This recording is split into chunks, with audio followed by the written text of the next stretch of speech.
Ki Jaitbynriew Jaiñtia bat Karbi ki besyong masa khanduli badai ka khaput jong ka jela Assam bat Meghalaya haka arholai terik ujemang kilaya kendu Jingyalang na kabenta banwanra ka syongsuk syongsan kabalalong ha khanduli Assam Battalion Camp. Kidukhad bala syajit syakani ka Jingyalang bakentup iki rangba shnong na baro arliang ki jaka khapun kila rai banwanra ka syongsuk ha kini ki jaka namar bagi nong mikmat jong ka shnong khanduli kila kantat Jingpynbeit ya ka jingkhanglat ya ka jingrum da ki Jaitbynriew Karbi tat hadu baka Karbi Anglong Autonomous Council KAAC kan ai ya ka jingtho batikna bakan wengno e ka khardop lum khajna na kanikathan ka baham hapo ka Jingpynbeit ka shnong khanduli ka jingya karen yesok kalakut hadian baro arliang kila Mynjur baya kani kaman on Jingpynbeit da baro ar ki Autonomous Council kata ka Jaiñtia Hills Autonomous District Council bat ka KAAC. I welcome all the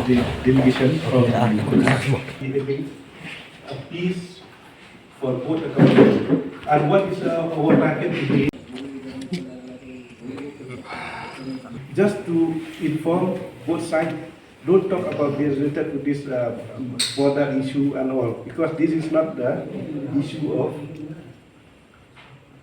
the state. It's not the issue of the official. This is the issue of both the government of Assam and the government of Meghalaya. Menta kesengi ngidon ka meeting jong ki ar community Karbi an penar community hagani ka snong khanduli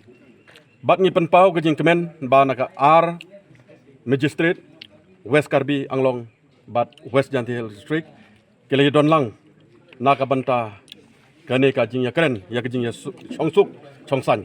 habya day bat kane ka meeting jongi hakabat khadu ngelachim ka we karai kane karai kalong